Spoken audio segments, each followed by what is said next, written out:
ನಮಸ್ಕಾರ. ಬಾನಂಗಳದಲ್ಲಿ ಕೆಂಪು ಕಂಕಣ ವಿಶೇಷ ಕಾರ್ಯಕ್ರಮಕ್ಕೆ ಸ್ವಾಗತ. ನಾನು ವಸಂತ್.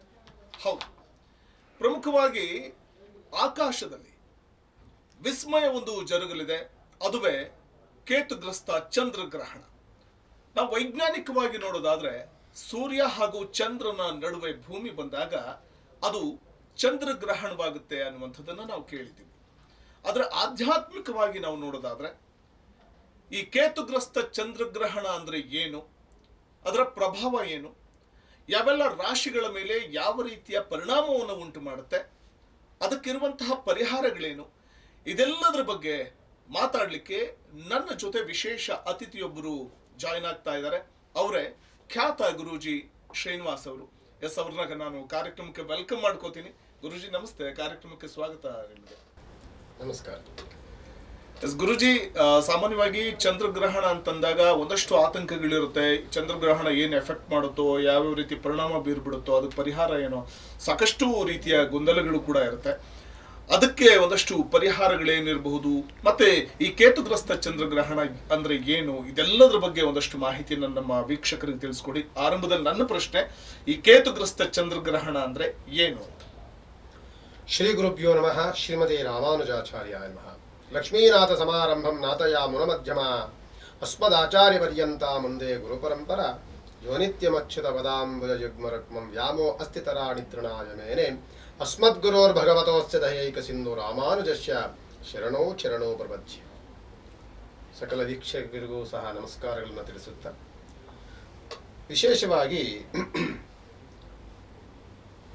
ಕೇತುಗ್ರಸ್ತ ಚಂದ್ರಗ್ರಹಣ ಅನ್ನುವಂಥದ್ದು ಹೊಸದೇನಲ್ಲ. ನಭೋಮಂಡಲದಲ್ಲಿ, ಬಾನಂಗಳದಲ್ಲಿ ಸದಾ ಯಾವಾಗಲೂ ಸಹ ನಡೆಯುವಂತಹ ಒಂದು ವಿಸ್ಮಯದ ಪರ್ವದ ದಿನಗಳನ್ನು ನಾವು ಗ್ರಹಣ ಕಾಲಗಳು ಅಂತ ಹೇಳ್ತಿರ್ತೀವಿ. ಅದು ಸೂರ್ಯಗ್ರಹಣವಾಗಿರ್ಬೋದು ಅಥವಾ ಚಂದ್ರಗ್ರಹಣವಾಗಿರ್ಬೋದು.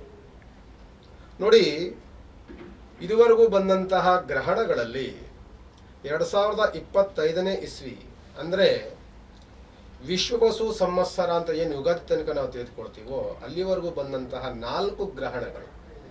4 ಗ್ರಹಣಗಳಲ್ಲಿ 2 ಸೂರ್ಯಗ್ರಹಣ ಬಂತು, 2 ಚಂದ್ರಗ್ರಹಣ ಬಂತು. 2 ಸೂರ್ಯಗ್ರಹಣವೂ ಸಹ ನಮಗೆ ಗೋಚಾರವಿಲ್ಲ. ನಮ್ಮ ಭಾರತ ದೇಶಕ್ಕೆ ಯಾವುದೂ ಸ್ಪರ್ಶದ ಕಾಲಗಳಿಲ್ಲ. ಅದೇ ಚಂದ್ರಗ್ರಹಣ ಸೆಪ್ಟೆಂಬರ್ ತಿಂಗಳಲ್ಲಿ ಒಂದು ಚಂದ್ರಗ್ರಹಣ ಬಂತು, ನಮ್ಮ ಭಾರತ ದೇಶಕ್ಕೆ ಅದು ಗೋಚಾರವಾಯಿತು. ಮತ್ತು ಈಗ ಬತ್ತಿರುವಂತಹ ಚಂದ್ರಗ್ರಹಣವೂ ಸಹ ಗೋಚಾರ ಉಂಟು.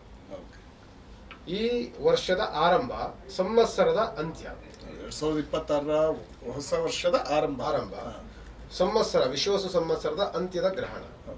ಮತ್ತೆ ಬರುವಂತಹ ಪರಾಭವ ಸಂವತ್ಸರ ಏನು ಬರುತ್ತೆ, ಆ ಗ್ರಹಣ ಕಾಲದಲ್ಲಿ 4 ಗ್ರಹಣಗಳು ಬರುತ್ತೆ. ಮತ್ತೆ ಯಾವ ಗ್ರಹಣವೂ ಸಹ ನಮಗೆ ಗೋಚಾರ ಆಗುವುದಿಲ್ಲ. 2026ನೇ ಇಸ್ವಿಯಲ್ಲಿ ಯಾವ ಗ್ರಹಣವೂ ನಮಗೆ ಗೋಚಾರವಿಲ್ಲ. 4 ಗ್ರಹಣಗಳು ಬರುತ್ತೆ, ಈಗ ಬಂದಿರೋದು ಸೇರಿ. ಈ ಆರಂಭದ ಚಂದ್ರಗ್ರಹಣ, ಕೇತುಗ್ರಸ್ತ ಚಂದ್ರಗ್ರಹಣವು ರಕ್ತವರ್ಣದ ಚಂದ್ರಗ್ರಹಣ ಅಂತ ಹೇಳ್ಬೋದು. ಮತ್ತೆ ಗ್ರಸ್ತೋದಯ ಚಂದ್ರಗ್ರಹಣ ಅಂತ ವಿಶೇಷವಾದಂತಹ ಇದಕ್ಕೆ ಟೈಟ್ಲ್ ಸಿಗುತ್ತೆ. ಏನು ಗ್ರಸ್ತೋದಯ ಚಂದ್ರಗ್ರಹಣ ಅಥವಾ ರಕ್ತವರ್ಣ ಚಂದ್ರಗ್ರಹಣ ಅಂದ್ರೆ ಏನು? ನೋಡಿ, ಗ್ರಸ್ತೋದಯ ಚಂದ್ರಗ್ರಹಣ ಅಂತ ಅಂದ್ರೆ ಚಂದ್ರ ಉದಯವಾಗುವಂತ ಸಂದರ್ಭದಲ್ಲಿಯೇ ಗ್ರಹಣವನ್ನು ಇಟ್ಕೊಂಡು ಬರ್ತಾನೆ. ಅದಕ್ಕೆ ಗ್ರಸ್ತೋದಯ, ಉದಯದಲ್ಲಿಯೇ ಗ್ರಹಣವಾಗಿ ಬರ್ತಿರೋದ್ರಿಂದ ಅದಕ್ಕೆ ಗ್ರಸ್ತೋದಯ ಚಂದ್ರಗ್ರಹಣ ಅಂತ ಹೇಳ್ತಿರ್ತೀವಿ. ಏಕಕಾಲದಲ್ಲಿ ನೀವು ಚಂದ್ರ ಉದಯವಾಗ್ತಿದ್ದಾನೆ ಅಂತಂದ್ರೆ ಅಲ್ಲಿ ಆಲೆಕ್ಕಿ ಕೇತುವಿನ ಸ್ಪರ್ಶಕಾಲ ಆಗಿದ್ದು, ಅದೆಲ್ಲವೂ ಸಹ ಒಂದು ಸ್ಪರ್ಶಕಾಲದಿಂದ ಜನನವನ್ನ ತಾಳ್ತಾನೆ ಚಂದ್ರ. ಅದಕ್ಕೆ ಗ್ರಸ್ತೋದಯ ಚಂದ್ರಗ್ರಹಣ ಅಂತ ಅದಕ್ಕೂ ಹೆಸರು ಬರುತ್ತೆ. ನಂತರದಲ್ಲಿ ನೀವು ಕೇಳಿದ್ರಿ ರಕ್ತವರ್ಣದ ಚಂದ್ರಗ್ರಹಣ, ನೀವು ಟೈಟ್ಲ್ ಕೊಟ್ರಿ ರಕ್ತ ಚಂದ್ರಗ್ರಹಣ.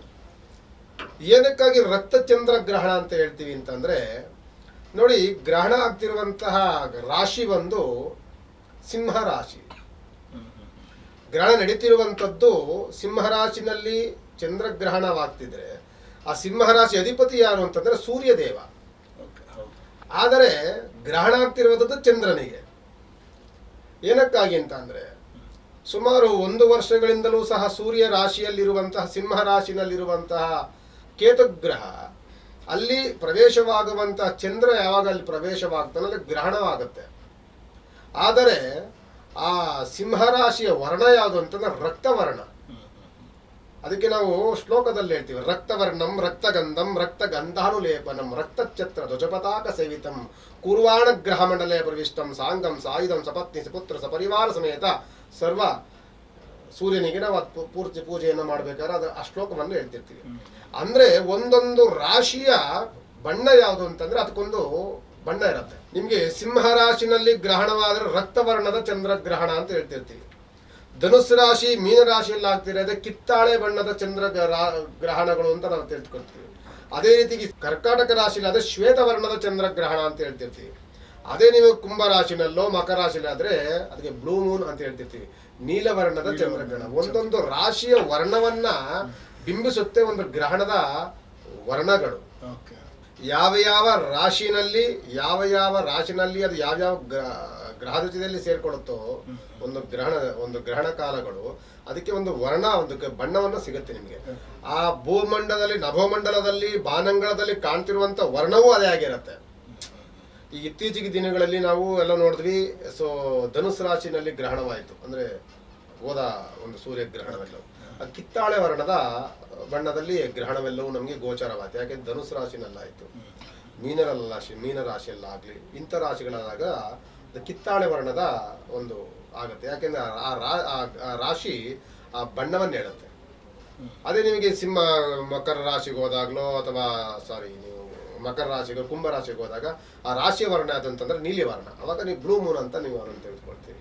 ಅದೇ ರೀತಿಯಾಗಿ ನೀವು ವೃಶ್ಚಿಕ ರಾಶಿನಲ್ಲೋ ಅಥವಾ ಮೇಷರಾಶಿಯಲ್ಲೋ ಅಥವಾ ಸಿಂಹ ರಾಶಿನಲ್ಲೋ ಈ ಮೂರು ರಾಶಿನಲ್ಲಿ ಯಾವಾಗ ನಮಗೆ ಗ್ರಹಣವಾಗುತ್ತೋ ಆಗ ರಕ್ತವರ್ಣದ ಚಂದ್ರಗ್ರಹಣ, ರಕ್ತವರ್ಣದ ಸೂರ್ಯಗ್ರಹಣ ಅಂತ ನಾವು ಹೇಳ್ತಿರ್ತೀವಿ.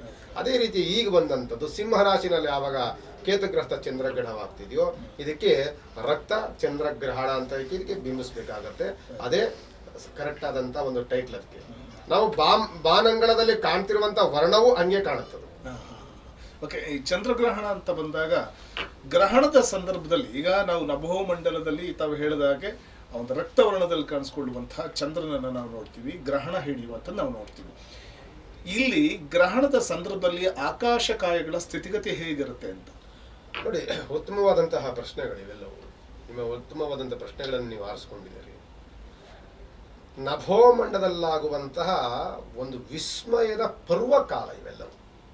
ಇದನ್ನು ನಾವು ಪಾಸಿಟಿವ್ ಆಗಿ ಎಷ್ಟು ತೆಗೆದುಕೊಳ್ತೀವೋ ನೆಗೆಟಿವ್ಸ್ ಅಷ್ಟೇ ಇರುತ್ತೆ ಇದಕ್ಕೆ ವಿಸ್ಮಯದ ಒಂದು ಪರ್ವಕಾಲಗಳು ಅಂತ ನಾವು ಹೇಳ್ತಿರ್ತೀವಿ. ಒಂದು ಯಾವುದೇ ಒಂದು ಗ್ರಹಣ ಕಾಲಗಳು ಬಂದಾಗ ಸಾಧನೆಗೆ ಅತ್ಯಂತ ಪರ್ವಕಾಲ, ಒಂದು ಏನೋ ವಿಶ್ಲೇಷಣೆಗೆ ಬಹಳ ಪರ್ವಕಾಲ, ಏನಾದ್ರೂ ಒಂದು ವಿಜ್ಞಾನಿಗಳಿಗೊಂದು ದೊಡ್ಡ ಪರ್ವಕಾಲ. ಇದಕ್ಕೆ ನಾವೇನ್ ಹೇಳ್ತೀವಿ, ಪರ್ವಕಾಲಗಳು, ಒಂದು ವಿಸ್ಮಯದ ಕಾಲಘಟ್ಟ ಅಂತ ಹೇಳ್ತೀವಿ.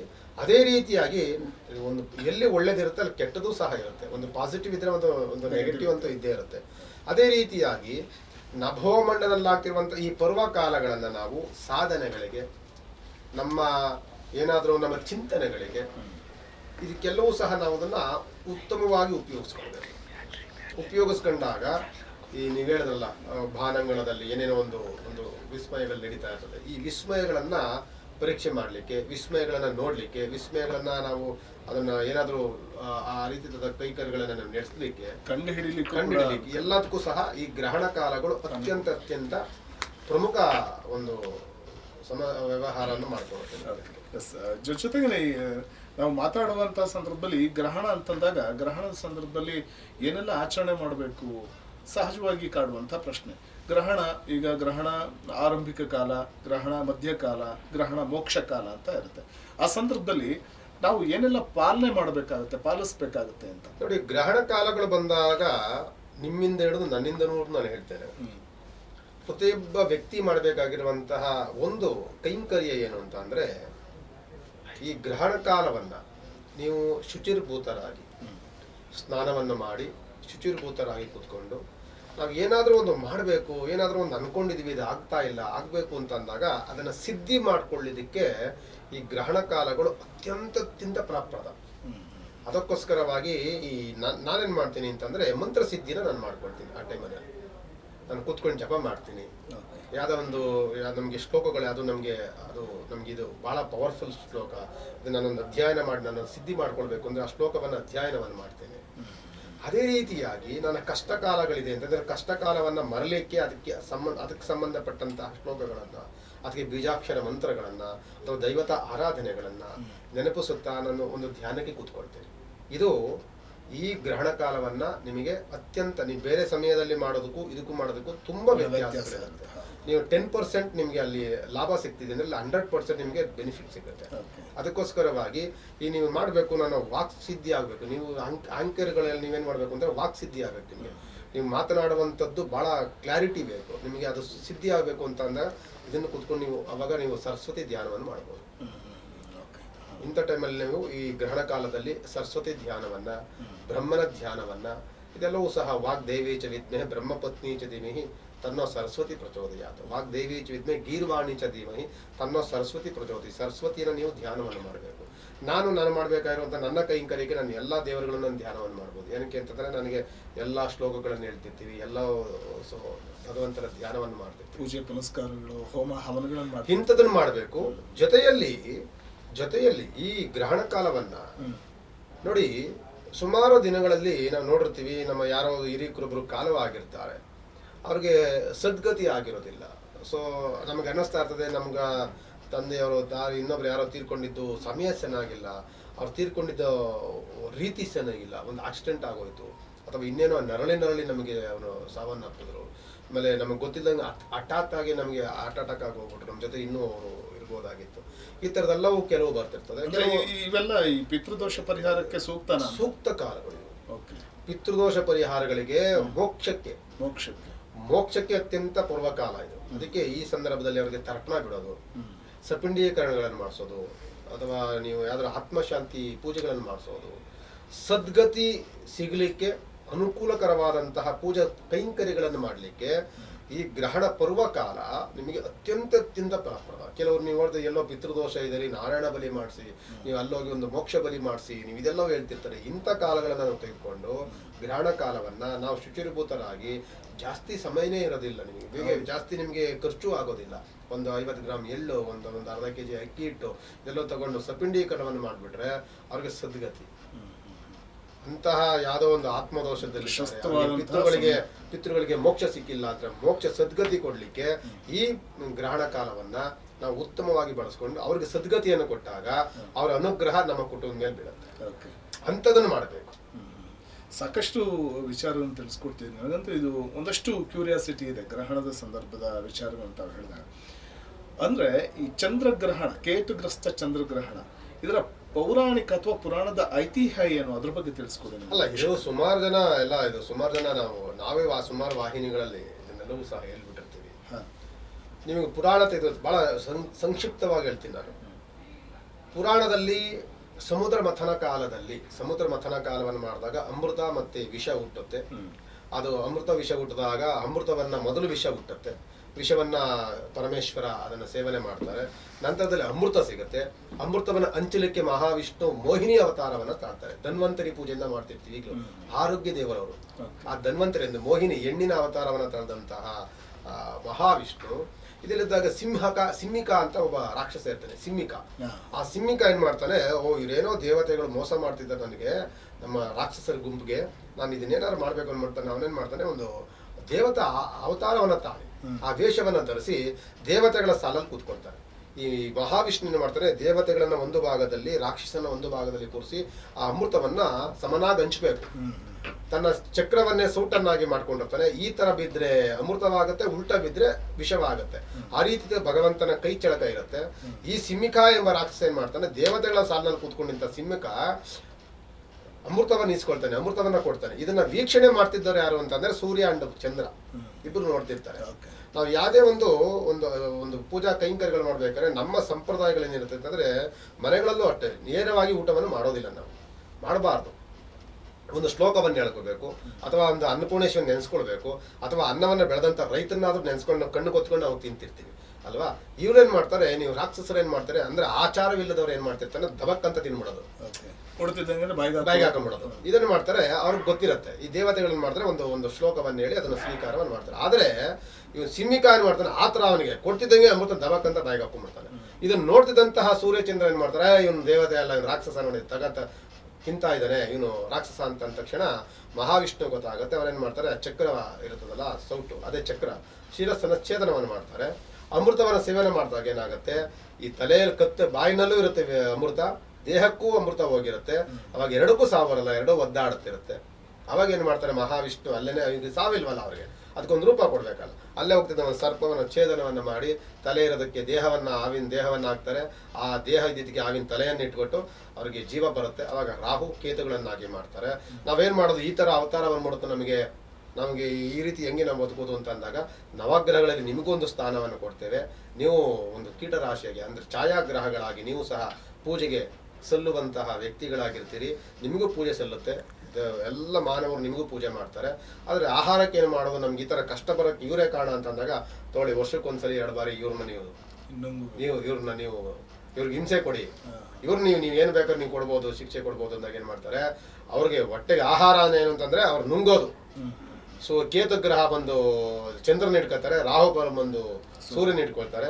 ಆವಾಗ ರಾಹು ಕೇತುಗಳ ಗ್ರಹಣ ಕಾಲ ಅಂತ ಅದಕ್ಕೆ ಇದಾಗತ್ತೆ. ಪುರಾಣ ಹೇಳುವಂಥದ್ದು ಸೂರ್ಯ ಚಂದ್ರನನ್ನ ರಾಹು ಕೇತುಗಳು ನುಂಗುತ್ತೆ ಅಂತ ಪುರಾಣದ ಒಂದು ಇತಿಹಾಸಗಳು. ಅಂದ್ರೆ ಅದಕ್ಕೇನ್ ಹೇಳ್ತೀವಿ ನಾವು, ದೇವರಿಗೆ ಕಷ್ಟ ಇಲ್ಲ, ದೇವರಿಗೂ ಕಷ್ಟ ತಪ್ಪಿದ್ದಲ್ಲ. ಅಂದ್ರೆ ಕೇವಲ ನರಮಾನವನಿಗೆ ಕಷ್ಟ ಅನ್ನುವಂಥದ್ದು ದೊಡ್ಡದಲ್ಲ, ಎಲ್ಲವನ್ನು ಸಹಿಸ್ಕೊಳ್ಬೇಕು. ದೇವರಿಗೆ ತಪ್ಪಿದ್ದಲ್ಲ, ಇನ್ ಮನುಷ್ಯನಿಗೆ ಬಿಡುತ್ತಾ ಅಂತ ನೋಡಿ. ಒಂದು ಕ್ಷಣ ಈಗ ಬರುವಂತದ್ದು 20 ನಿಮಿಷಗಳ ಕಾಲ ಗ್ರಹಣ ಕಾಲವಾಗುತ್ತೆ. 20 ನಿಮಿಷಗಳ ಕಾಲ ಕೇತುಗ್ರಹ ಸೂರ್ಯನ ಚಂದ್ರನ ನುಂಗ್ತಾರೆ, ನಂತರ ಬಿಡುಗಡೆ ಆಗುತ್ತೆ. ಅದಕ್ಕೆ ನಮ್ಮ ಕಾಲಘಟ್ಟದಲ್ಲಿ ನಾವೇನ್ ಹೇಳ್ತೀವಿ ಅಂತಂದ್ರೆ, ಇದಕ್ಕೆ ಸೂತಕದ ಕಾಲ, ಗ್ರಹಣ ಕಾಲವನ್ನ ಸೂತಕದ ಕಾಲ. ಇದು ಶುಭವಾಗಿರುವಂತ ಸಮಯವಲ್ಲ, ಇದಕ್ಕೆ ಅಶುಭವಾದಂತಹ ಸಮಯ.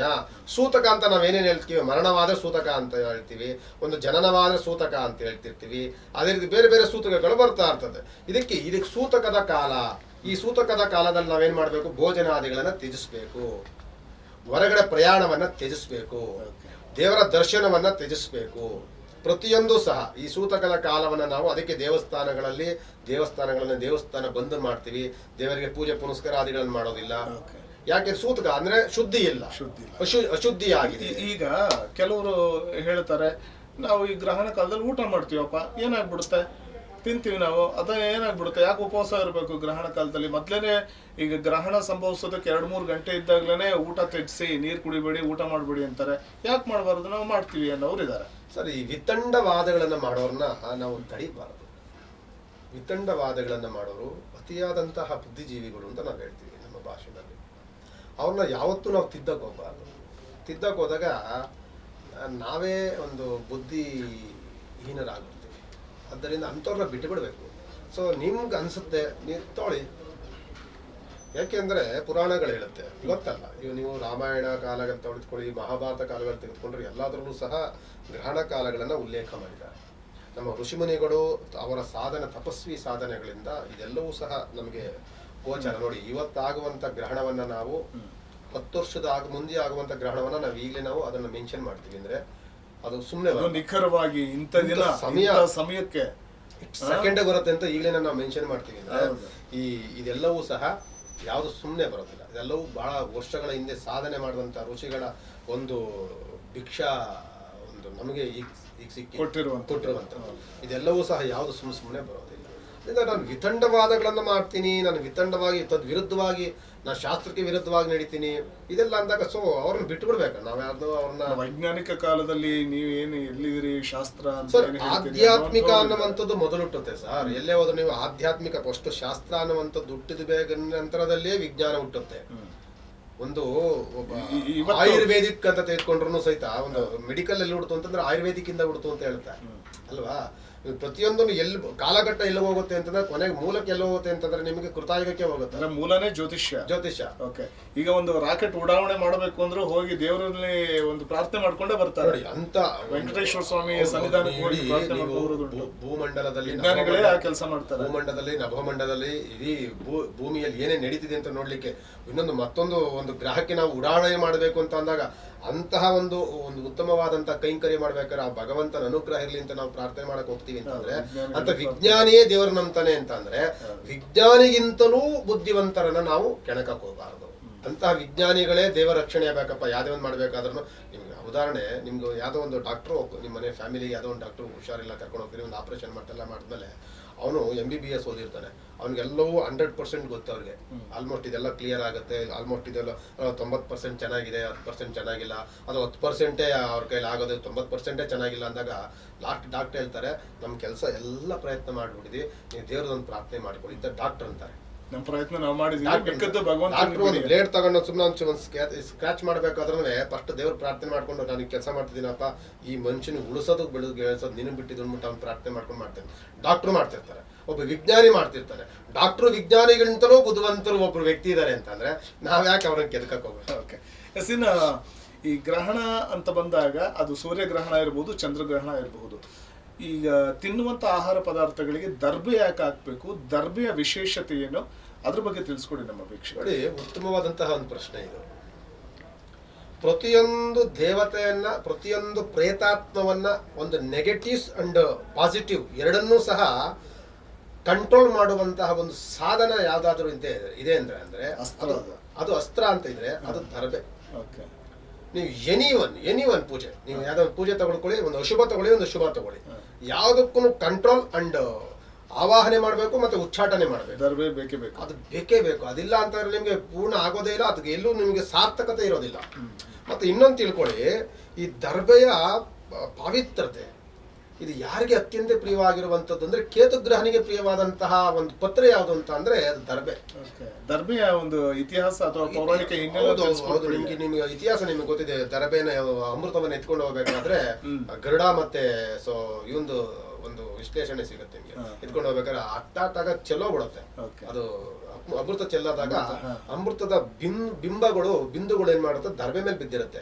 ಆ ದರ್ಬೆಯನ್ನ ನಾಗರು ಏನ್ ಮಾಡ್ತಿರ್ತಾನೆ, ಈ ಸರ್ಪ ಏನ್ ಮಾಡ್ತಿರ್ತಾನೆ, ಅದನ್ನ ಸ್ವಲ್ಪ ಸ್ವೀಕಾರ ಮಾಡ್ಲಿಕ್ಕೆ ಅದನ್ನ ನಾಲ್ಗೆ ಮೇಲೆ ನೆಕ್ತಾನೆ ಅಂತ ಹೇಳ್ತಾರೆ. ಅವಾಗ ನಾಲ್ಗೆ 2 ಗೋಳಾಯ್ತು ಅವನಿಗೆ ಅಂತ ಅದನ್ನ ಹೇಳುವಂಥದ್ದು. ದರ್ಬೆ ಚೂಪಾದ. ಹೌದು, ಅದಕ್ಕೆ ದರ್ಬೆಗೆ ಸಾವಿಲ್ಲ. ದರ್ಬೆಗೆ ಸಾವಿಲ್ಲ. ನಿಮ್ಗೆ ಎಂತ ಜಾಗದಲ್ಲಿ ಎಂತ ಕಾಲದಲ್ಲೂ ಹುಟ್ಟುತ್ತೆ ದರ್ಬೆ. ಮತ್ತೆ ಈ ದರ್ಬೆಯನ್ನ ನಾವು ಏನಕ್ಕೆ ಉಪಯೋಗಿಸ್ತೀವಿ ಅಂತಂದ್ರೆ, ನೋಡಿ, ಒಂದು ದೇವತೆ ಆರಾಧನೆ ಮಾಡ್ಬೇಕಾದ್ರೆ ದರ್ಬೆಯಿಂದ ಆವಾಹನೆ ಮಾಡ್ಬೇಕು. ದರ್ಬೆಯ ಈ ಅಗ್ರ ಇದೆಯಲ್ಲ, ಅಗ್ಗದಿಂದ ಭಗವಂತ ಆವಾಹನೆ ಆಗ್ತಾನೆ ಅಂತ. ನೀವು ಯಾವುದೇ ಒಂದು ದೇವಸ್ಥಾನಕ್ಕೆ ಹೋದ್ರೆ ಗರುಡಗಂಬ ಅಂತ ಇರ್ತದೆ, ಗರುಡಗಂಬಕ್ಕೆ ದರ್ಬೆಯನ್ನ ಸುತ್ತಿ ಕಟ್ಟಿರ್ತೀವಿ. ಯಾಕೆಂತಂದ್ರೆ ಅಲ್ಲಿ ಭಗವಂತನ ಆವಾಹನೆ ಆಗತ್ತೆ. ಅಲ್ಲಿ ನೆಗೆಟಿವ್ಸ್ ಅನ್ನ ಅಲ್ಲಿ ಯಾವ್ದೇ ಅಂದ್ರೂ ಒಂದು ಕೆಟ್ಟದನ್ನ ತಡೆಯುವಂತ ಶಕ್ತಿ ಇರುವಂತದ್ದು ಆ ದರ್ಬೆಗೆ. ಅದಕ್ಕೆ ಗರುಡಗಂಬದಲ್ಲಿ ದರ್ಬೆಯನ್ನ ಕಟ್ಟಿ ಸುತ್ತಿ ಎಲ್ಲವೂ ಅದನ್ನ ರೆಡಿ ಮಾಡಿರ್ತೀವಿ.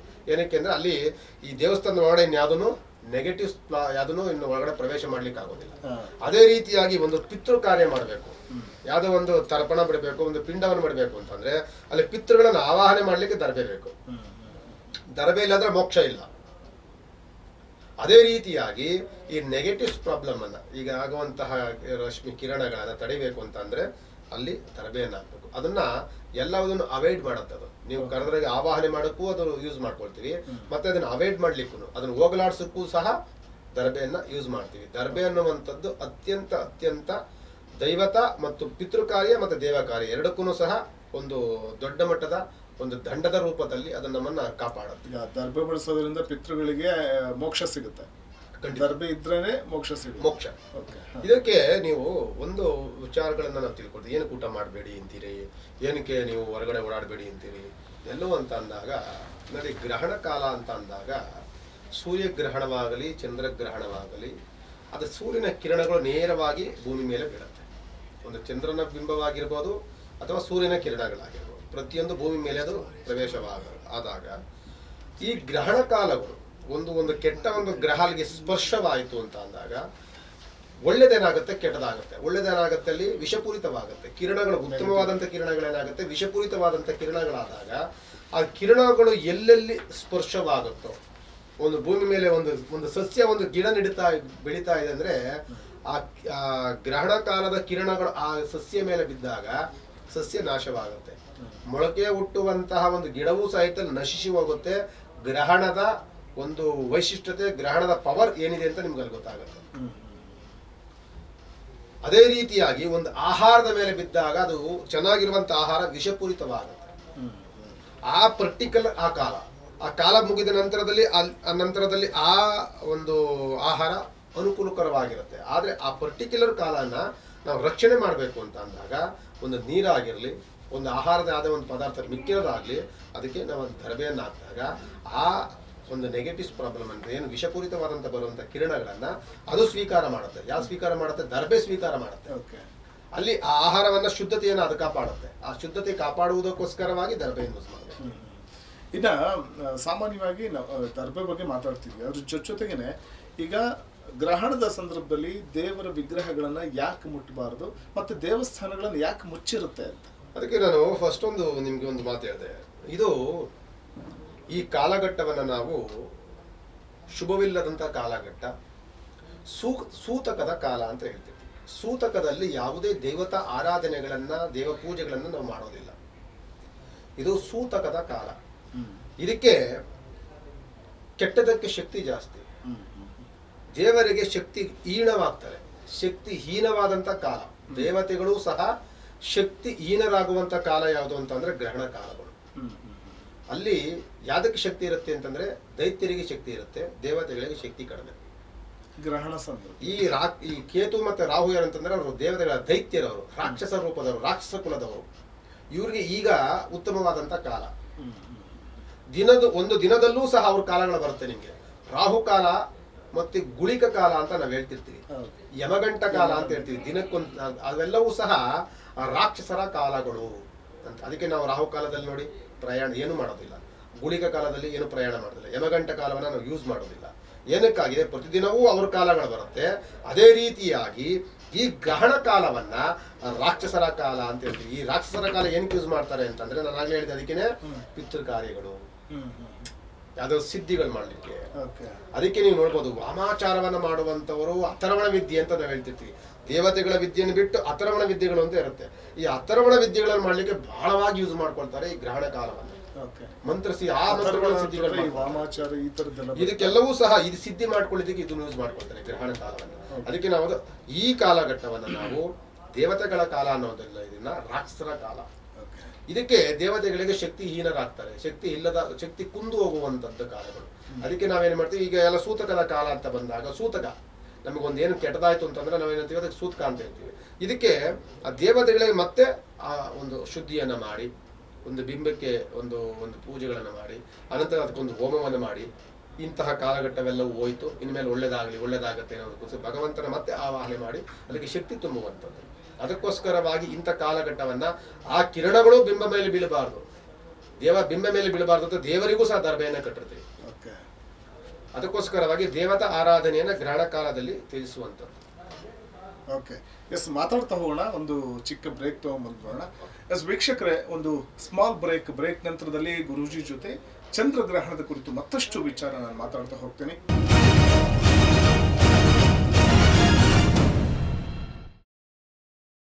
ಕ್ಷಣ ಕ್ಷಣದ ಸುದ್ದಿಗಳಿಗಾಗಿ ಫ್ರೀಡಂ ಟಿವಿ ಸಬ್ಸ್ಕ್ರೈಬ್ ಮಾಡಿ, ಲೈಕ್ ಮಾಡಿ ಹಾಗೂ ಫಾಲೋ ಮಾಡಿ. ಹೊಸ ಸುದ್ದಿಗಳ ನೋಟಿಫಿಕೇಶನ್ಗಾಗಿ ಬೆಲ್ ಐಕಾನ್ ಮೇಲೆ ಕ್ಲಿಕ್ ಮಾಡಿ.